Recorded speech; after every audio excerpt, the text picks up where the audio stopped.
Welcome to the KolbeCast, episode 247. Thank you for joining us. Today, Bonnie and I are joined by Kolbe teachers and reading specialists, Kristi Cramer and Jenny Todesco. Teaching a child to read is often one of the scariest jobs that a potential homeschooling parent has to confront. Our guests today not only offer some wisdom about this process, but also explain the help that Kolbe Academy can provide if a parent is looking for support. We hope that you'll enjoy the show.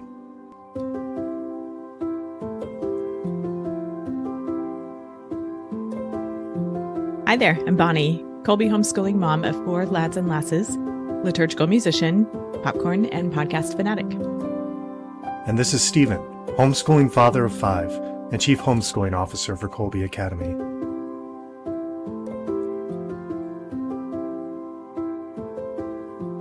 Our topic today is reading instruction, the art and science, and then some, of teaching children to read. With us for the conversation today are Kolbe teachers Kristi Cramer and Jenny Todesco. Hi, ladies. Welcome to the KolbeCast. Thank you. Thank you. I'm really looking forward to getting to know you a bit better and hearing the ways that you serve Kolbe and work with students here. So, Kristi, tell us about yourself and your Kolbe connection, how you serve Kolbe, and your background, a bit about you. Help us get to know you. Yeah, definitely. So I live in central rural Missouri with my husband and 3 sons. Craig and I have been married for almost 20 years. Our oldest son, Sam, is 18, and he's in his first year of seminary school at Conception Seminary College, which is in Northwest Missouri, like way north of Kansas City. And Max, our middle son, is 16. He's a junior at Kolbe. And right now he's kind of leaning towards maybe pursuing something in like conservation and wildlife management after high school. And then we have little Finian. He is a first grader at Kolbe, and he's something. We began homeschooling way back in 2012. So Sam was in the first grade when we started homeschooling. And, we were just doing regular old homeschooling, different curriculums, different methods, just trying things out. And it stuck. It was one of those things where when we first started out, we weren't really sure if we were going to, how long we were going to do it. When we first started, I really never imagined that I would be graduating high schoolers as homeschooling. It was just one of those things where we kind of just stepped into it, and it was a trial, and it just stuck, and it just became our norm.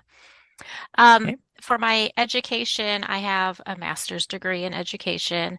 I started my teaching career as an early childhood special education teacher.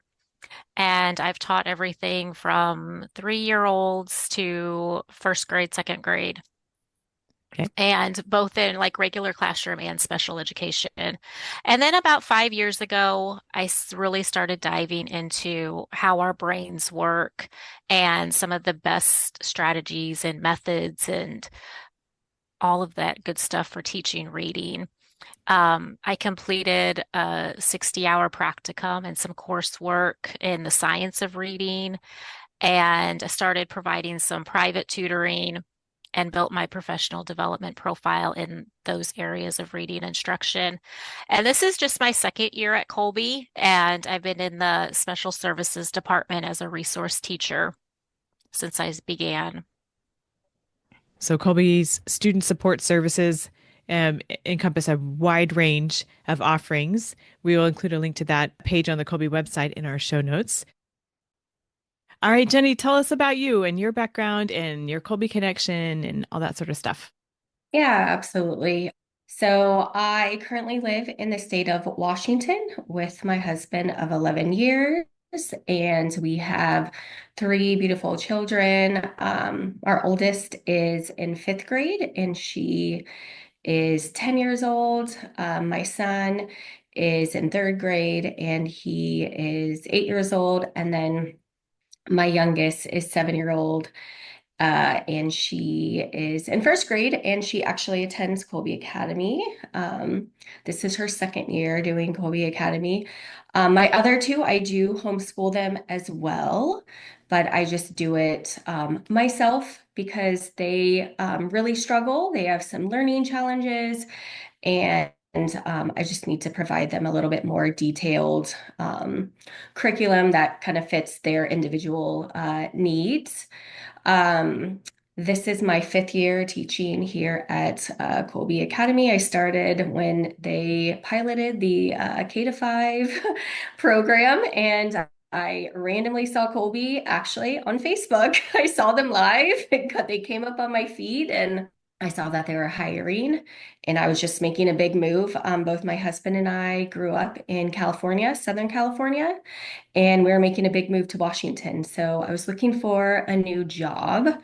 I have been an educator for over 23 years. I taught in brick and mortar at a Catholic school in Southern California. I've taught first grade, second grade, third grade, sixth grade language arts, and then I also was K to 4 reading specialist at that school. And then when I had my third child, it was, a little difficult going into the classroom every day. And so that kind of started my journey working with high schoolers. In California, they have charter schools, independent charter schools that function kind of like homeschooling, where you just kind of check in with a certified teacher about, well, now things have changed, but back then it was about once a month. Now it's on a weekly basis. And I honestly always thought like I could never homeschool, even though I was a teacher and an educator. I was like, this is not for me. I don't think I could teach my own children. And then, COVID hit, and just seeing the effects of COVID and how it was difficult. And like I said earlier, just having kids that do struggle with learning and especially with reading, I decided to pull them out of school and started homeschooling them. So it's been an interesting and fun journey. But yeah, I am, just very blessed to be here today. Good deal. Well, it's certainly a pleasure to meet both of you and visit with you a little bit. I think you have each mentioned this along the way. How is it that you came to be settled on this particular reading specialty? Like, what is it about it that really lights you up, that really keeps you going in terms of um, really focusing on that particular specialty, would you say?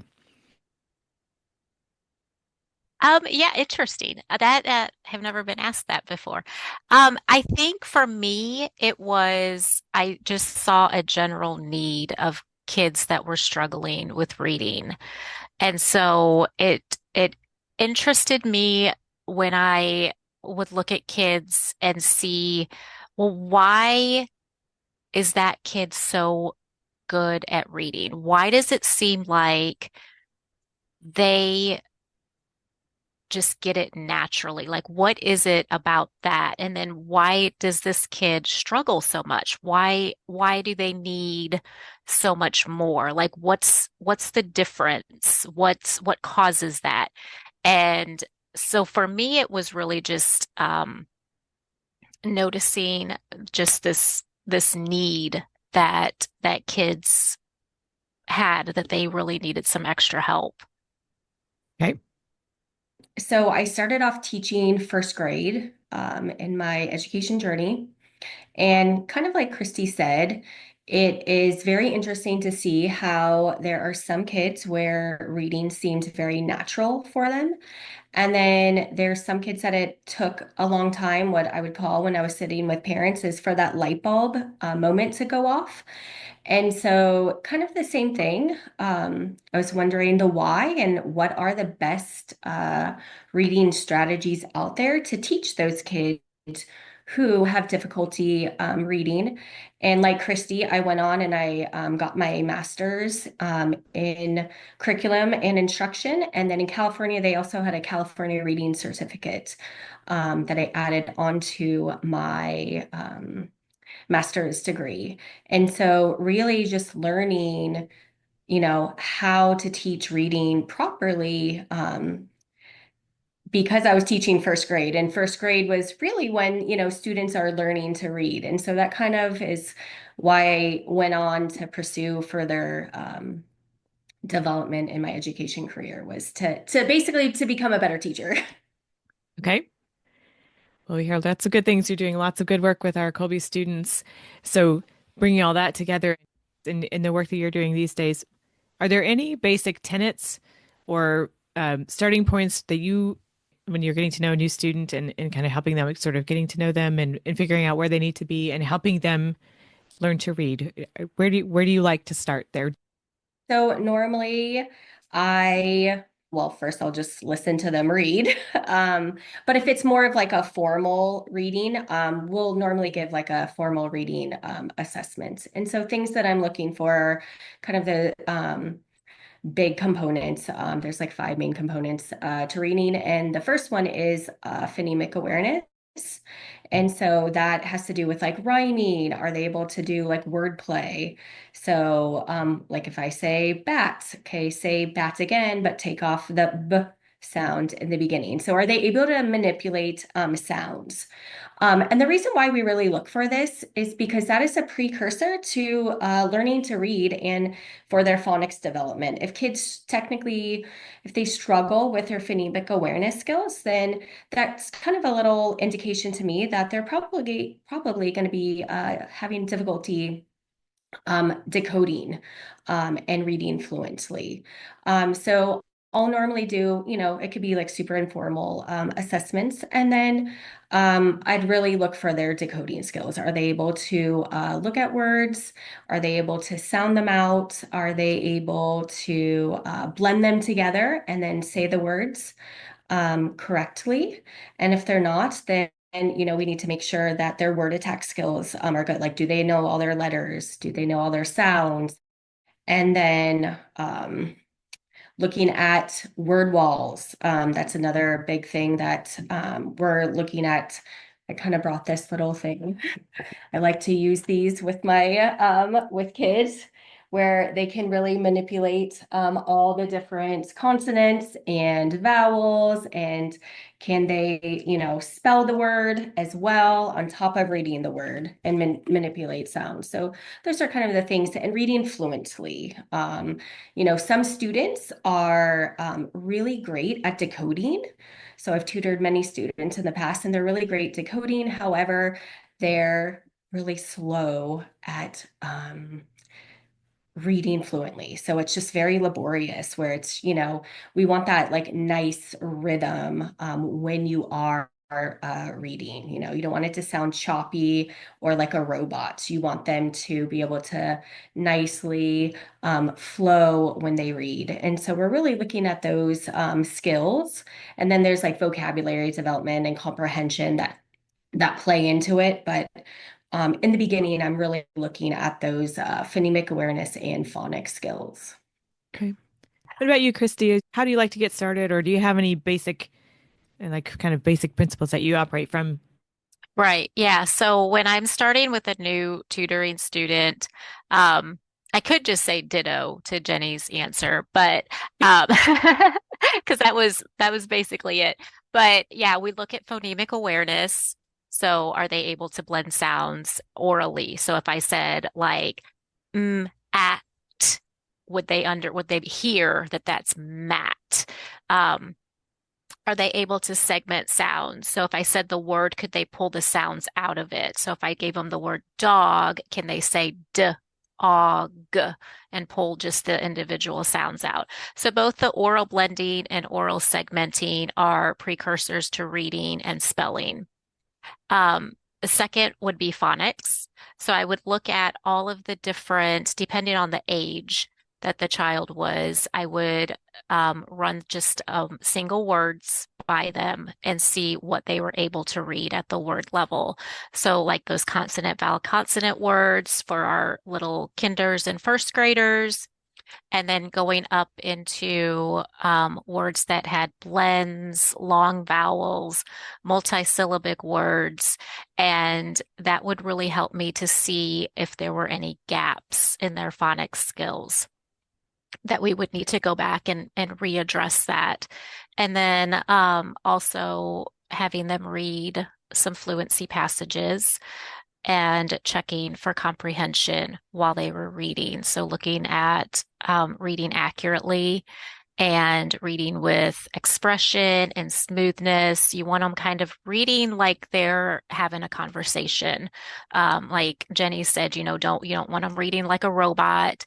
You don't want them reading super fast, but you want them acknowledging punctuation. You want them acknowledging um, pauses with sentences. You want them acknowledging um, conversation in the text, all of that stuff like they were just having a conversation with somebody. And I'd probably also look at writing, so the spelling part of it to pick up on any gaps where they could not spell. So if I gave them like a word with a blend, like sled, a lot of kids, they're not going to hear that "ol" in the blend, so they might write it SED and omit that blend. So that tells me that maybe we need to go back and address blends when we're looking at reading and spelling again. So I look at a lot of like the whole picture and then I pull it apart and look at where there are gaps that need to be addressed again. Okay. Well, I'm a little curious with all of the homeschooling and things. We see that just kids are at such, even though we like to put them all in grades where they're supposed to do some things at particular grades, they're all different. And so are there particular, well, I guess my wife's grandmother would say, well, they're skipping now, so they can start to learn to read or things like that. Are there things that you look for that says, this child is ready I mean, ready to start the process? If a child is able to sit and listen to a story, you want to have those conversations with them while you're reading. So, looking at the books, reading books, and don't just read to your kids when they're little before they can read. Keep reading to them after that too. They enjoy it. But sitting, answering questions about stories, um, talking about feelings and emotions that might be happening in the story, knowing their letters, just having a general interest in knowing what something says, picking up on that environmental print, when you drive into one of the main strips of the town, do they recognize McDonald's sign? Do they recognize where the grocery store is? Are they able to pick up on those kinds of things? Those are all like really those early pre-reader skills that we would be looking at. Yeah, and I'll just piggyback on that. I think what Kristi said, yeah, was so true. And I think sometimes as homeschoolers, we get caught up in, oh my gosh, my child's not reading and they're 5 or they're 6, and we just get so nervous, and yes, there are charts on trajectories like where your child should be, but I would always explain to some parents, sometimes it's like riding a bike, right? Like your kid's eventually going to ride a bike, right? Like my youngest rode a bike when she was 3, my oldest was 5, but like they both can still to this day ride a bike. And so it's one of those things, I think having that interest, if a child has that interest to read, to kind of start running with that rather than maybe they're 5 and trying to push them along to like, oh, we got to read. We should be reading at this reading level.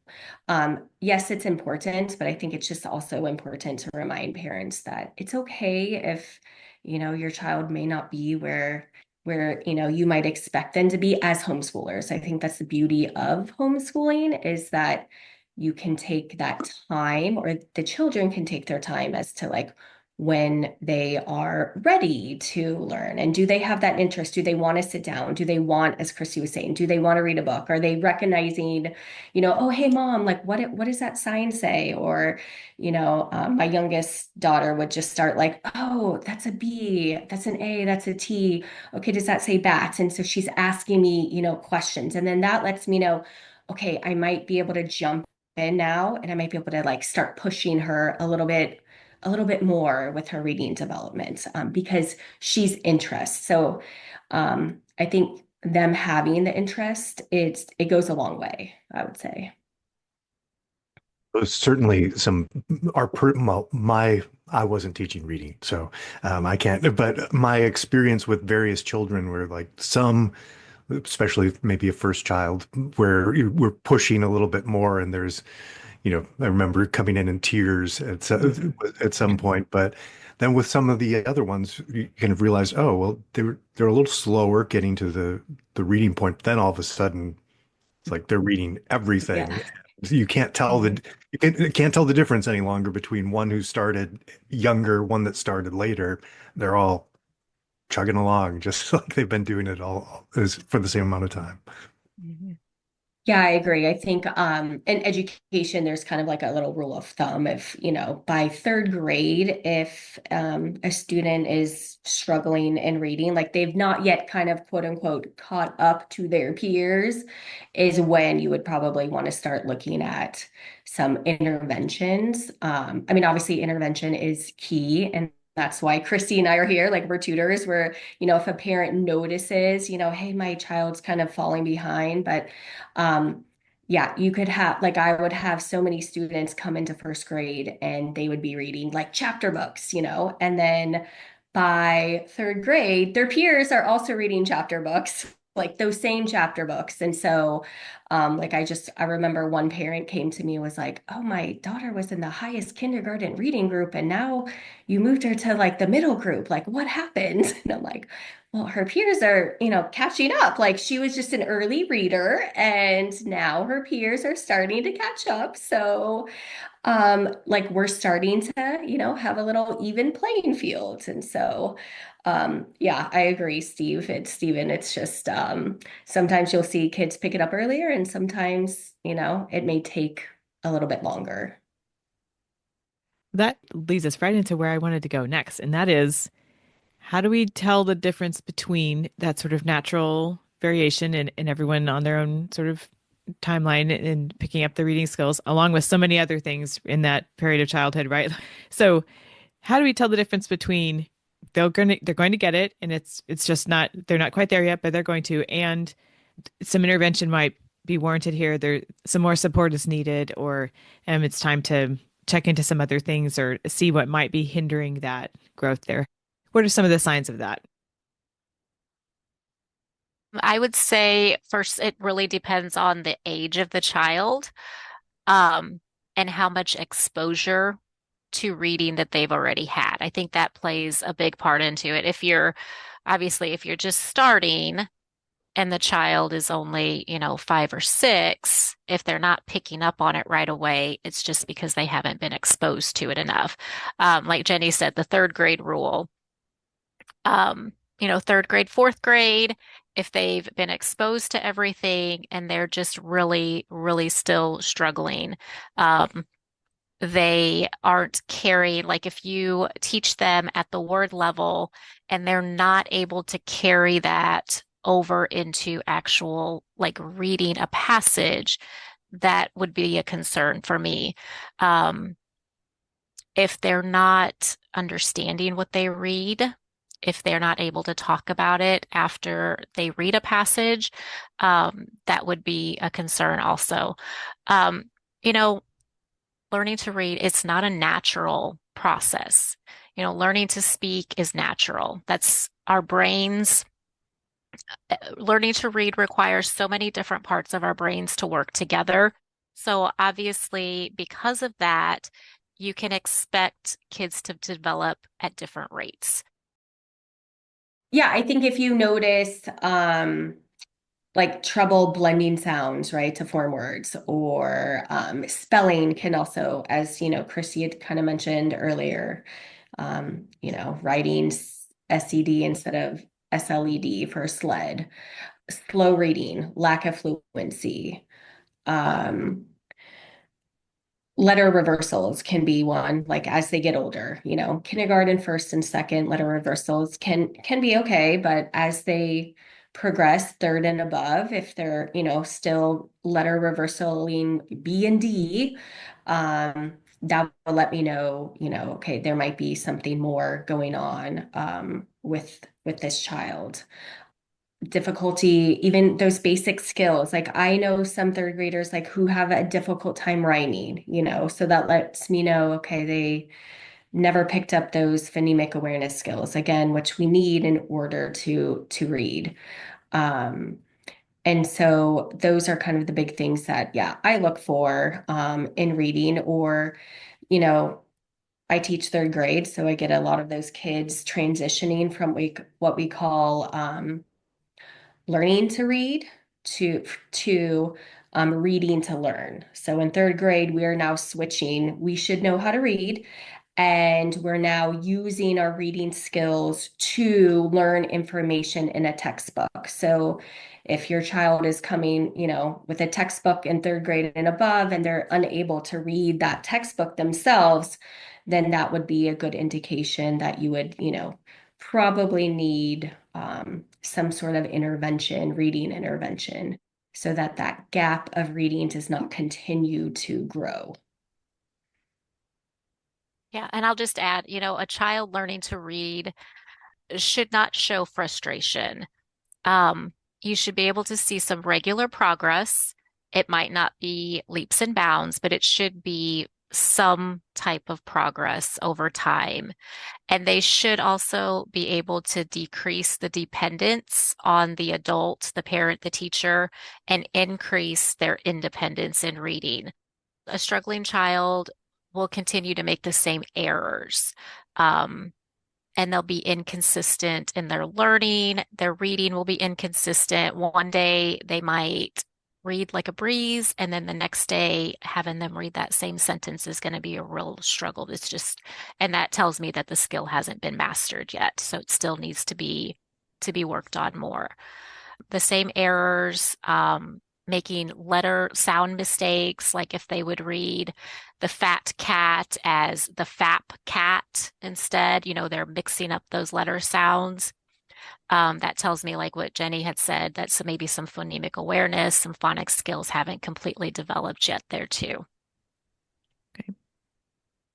I think I've noticed with some of my slower readers, at least there's also this, it's kind of a dangerous thing as they're struggling to read basically, but they're, hearing things, their minds are engaging with the world in a deeper way than what they're able to read. So I think we've seen a little bit of like when they're reading what they're able to read, it's not really very interesting. So it's kind of boring and a slog.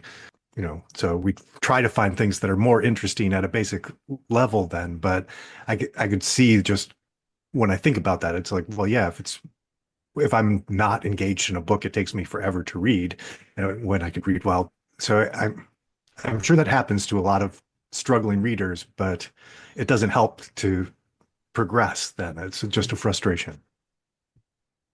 Yeah, I think that can be a big struggle for a lot of these struggling readers. We call that trying to find books that are high interest but low readability, right? Because oftentimes books can be kind of baby. Like, let's say you are in third grade, fourth grade, and you're struggling in reading. Oftentimes, if you pick up a book for that typical age group, a lot of the books are too hard for them, right? And so they don't want to pick it up because they're like, oh, this is going to take me forever to read. I'll say, like, I have a child like that. She's in fifth grade. We have major learning challenges, and it's hard to find books. And not that I'm a big fan of these like comic books, but that's kind of the new thing with books is a lot of them are, they don't look babyish, so they look like a typical, third, fourth, fifth grade book, but It almost looks like a comic book, but it has a high interest for those struggling readers, but the readability is a little bit lower so that they feel like they are reading, you know, a typical book of their age group. So I'm glad you brought that up because that's super important because the last thing we want these struggling readers to do is not pick up a book and read, right? Like we need them to want to pick up a book and read, you know? So as a parent, I'm like, I'm going to find anything I can, you know, for my child to help her want to pick up that book and read. Yeah. What encouragement would you all offer to the homeschooling parents who are working with their children to learn how to read and they might be struggling a bit? The parents are, or that's at least how they're feeling at this moment. Like, I'm really struggling here to help my child learn to read. What might you say to those folks?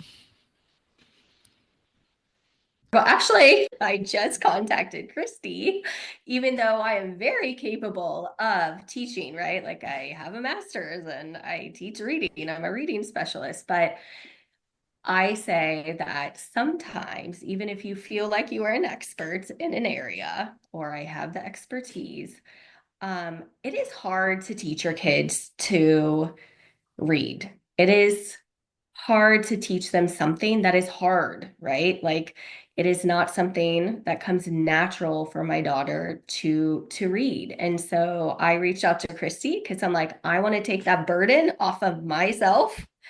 Because Kristi's not going to get the tears and the whining and the, oh, this is so hard. Like, she's not going to get the complaining. I get the complaining. And so I would say my best piece of advice is it's okay to reach out, you know, like even if you want to reach out to a mom friend, right, who is also a homeschooler, or, you know, we do here at Kolbe have services where we do have, you know, tutors. And I would say that is okay. Like it's okay to, you know, to lessen the load on yourself. And to give that hard subject to somebody else. Okay. So that's my piece of advice. What do you think, Christine? Anything you want to add to that? Yeah, I would just remind parents that, some kids are only going to need, you know, one, two, three exposures before it's mastered. And some kids are going to need 20 plus exposures before it's mastered. So, you know, just keep going, keep exposing them, keep trying different methods. Like Jenny said, there's all kinds of different books out there now. The decodables have really improved over the past 5 years where they're not so blah and boring. They're actually interesting and they're funny and the pictures are great in them. So, keep just trying different things and seeing what happens. And if it gets to the point where you're getting frustrated, your child is getting frustrated, reach out, see what other services are out there. There's some online programs, game type programs that could be used that are really great too. And, just keep spiraling around and trying different things and seeing what sticks and what doesn't. And then get some help if you need it after that. Okay. Well, let's talk about the help that Kolbe offers to families and a wide array of student support services. And we'll have a link in our show notes to the site, the page on the Kolbe website that explains that a little bit. You've mentioned being reading tutors for Kolbe. What does that look like in this sort of setup that Kolbe has? Tell us a bit about how you interact with students in this capacity in this setup here. Yeah. Okay. So, um, Kolbe has one-on-one tutoring, in reading, and I know they do math also, but I know we're talking about reading. Um, and the sessions are set up for 50 minutes. And there's a couple of different packages. I'm not positive on the packages. Your Kolbe advisor can help you out with that and what the pricing and stuff is on that. Um, The sessions are 50 minutes. Now, for my little ones, I always offer to cut those in half and do 25-minute sessions. So if they were to buy a 5 session package, that would actually give them 10 half sessions. Um, my first session, whenever I meet with a child, if I'm not familiar with them, I always do a screener. So, what we talked about earlier, where I'm checking the different skills and seeing if there's any gaps or anything. And then I design a tutoring plan. Like, what are we going to start with? Where do I hope to, how am I going to proceed through the different skills and cover the areas that need to be covered? I do the same. So, of course, I always start with some sort of assessment so you know where their skills are, what gaps that they have, and then you build your plan based on how they perform on the test. And you really hone in on those skills that they are lacking. But yep, same as Kristi. Mhm. Okay. And then Kolbe also has resource classes. So I teach kindergarten, first grade, second grade reading resource. And kindergarten and first grade is kind of myself and the teacher. We're looking at the students that are in the class and we're deciding which ones really need some extra help. And then we offer the resource class to them. Second grade is set up a little bit differently. The parent can actually enroll in that class as an option, and it's just a small group um, independent course where we kind of stick to what the regular classroom teacher is doing, but we adjust the pacing a little bit based on what the student needs are. So that's another option that Kolbe has for addressing reading difficulties. So is that just for the students who are in the online elementary, or is it available to the Kolbe students who are doing traditional homeschool? It is open to the reading resource, and tutoring is all open to any Kolbe student, online or traditional. Cool. That's great. Yeah. So to access those offerings, to make use of those, um, the starting point is setting up an appointment with your advisor, as you suggested, Kristi, always a good starting point with the Kolbe advisor, and they can then provide the next step to meeting with the student support services team to get you set up with the various offerings that you've been describing. That's pretty much it. Yeah, contact the advisor and they'll go through the packaging with you, and then the tutoring department gets your child's information, and um, the tutor gets assigned to the child then, and then the tutor will reach out to the family for scheduling options and stuff from there. How frequently do you tend to meet with your young students that you're working with? I have some students that I see just once a week, and then I have students that I see 4 times a week. So Okay. it varies, whatever the parent wants to do. Yeah. Yeah, work together. Okay. Mhm. All right. I'm curious to hear if you have any I mean, I'm sure it's a long process in many cases, but are there like some hooray things that you've experienced where you were teaching and like the light bulb, so you saw the light bulb come on or something like that? Oh, definitely. Yeah. Lots of kids, and I think Jenny mentioned that too, that, the light bulb moment that they they struggle, and that you just keep, repeating, and you just keep exposing and stuff, um and then they just get it. Yeah, it's like some days some kids are just like that. It's just they just get it one day, and then they're unstoppable, and they're like reading everything, and it's really great to see. Yeah. Yeah, as a parent, like don't lose hope. Don't think, just because my kid, is struggling now doesn't mean they're necessarily going to struggle forever. And, for some, like my daughter, my oldest daughter, it will be a lifelong struggle, but there are so many tools, like audiobooks out there that help students. And there's so many cool apps now for kids, who basically who have dyslexia. But yeah, I actually just received, it was actually last year.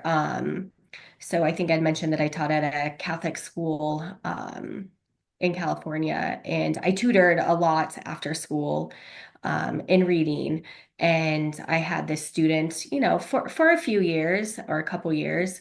And I received a nice note from their parent last year just saying, I was really nervous about my child and I didn't know if, she was going to make it. And I just want to let you know that, she's getting straight A's in high school and is going off to college. And, like, thank you so much. And so it was really great to hear because you do often, like, some students that you no longer cross paths with, you wonder like, oh, I wonder whatever happened to that student, and so it's great to hear that, those early intervention really is key.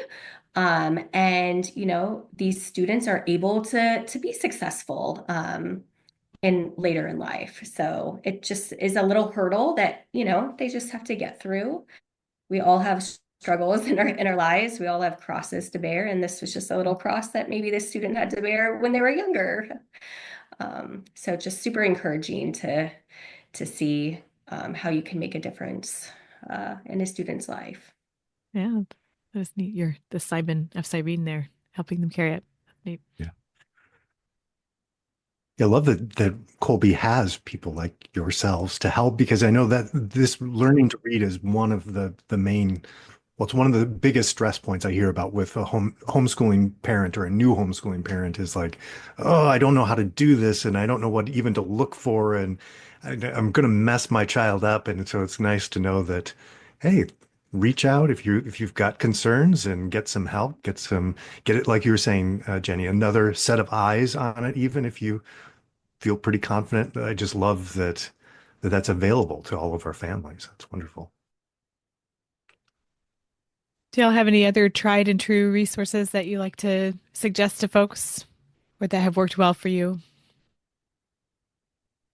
A simple and easy one that everyone can do and it's free is and Kristi kind of mentioned it earlier, read to your child every single night. There is so much data on reading to your child every single night for at least 20 minutes or having your child read to you.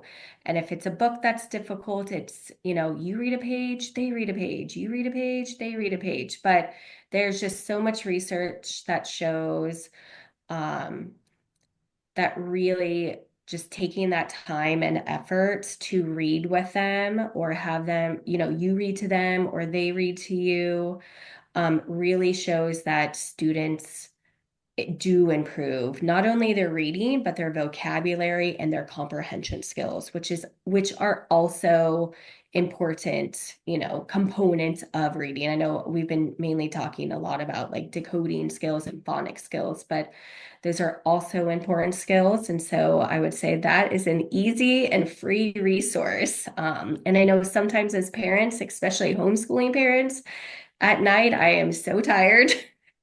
And it's so easy to just say, like, oh, I'm not going to do it.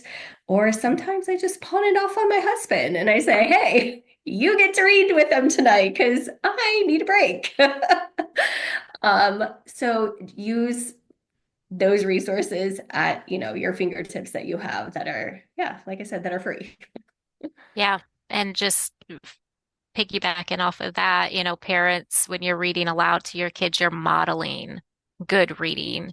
So you're modeling reading with fluency, you're modeling reading with expression, and you can cultivate conversation around what you're reading. You can build, background knowledge for your child. You can enrich their vocabulary. You're just reading aloud. It's simple, and I think there's just so much benefit to it, though. There's just so much that a child can get out of doing it. And I mentioned earlier, don't stop just because your kid can now read. Keep reading to them. Finney and I, we just read The Wild Robot, and now we're reading The Wild Robot Escapes, which is the part 2 version of it. And they're super cute books. The vocabulary is great. um, visualizing what's happening in the story. It's great. I mean, so much vivid imagination is taking place, vivid vocabulary, conversation, everything is just happening because we're just reading, like Jenny said, 20 minutes. 20 minutes a day is all it really takes is for reading aloud, and it's a bonding experience, and you're fostering a love for reading by doing that because it's enjoyable. The kids look forward to it, and the adult is able to really model good reading habits and behaviors and stuff out of it too. Was thinking about that through this conversation that even so the reading aloud and reading together is always great. But I remember when I had all small children and reading myself was very hard to do. I felt like by the time I could sit down and pull a book out, I was just going to fall asleep anyway.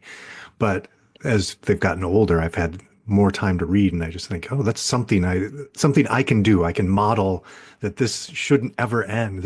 Reading is a great joy that I mean, I love. And if I can sit down and be pulling out a book regularly, I noticed that other people are more likely to pull out a book and sit down and read along with, especially if there's a fire in the fireplace. But anywhere, it seems like that's something we can do as parents is keep reading when we can. Mm-hmm. That was kind of a go-to activity for me especially when mine were little. Everybody was little. What are we going to do? Let's read a book. We've got them all gathered up, and we got through a lot of books that way, and audiobooks too when we were driving places. So, yep. And what cuddling with your children with a book, those are memories that they're going to have for their entire life. And so, yeah, there's nothing that's going to go wrong with making that investment. So Very true.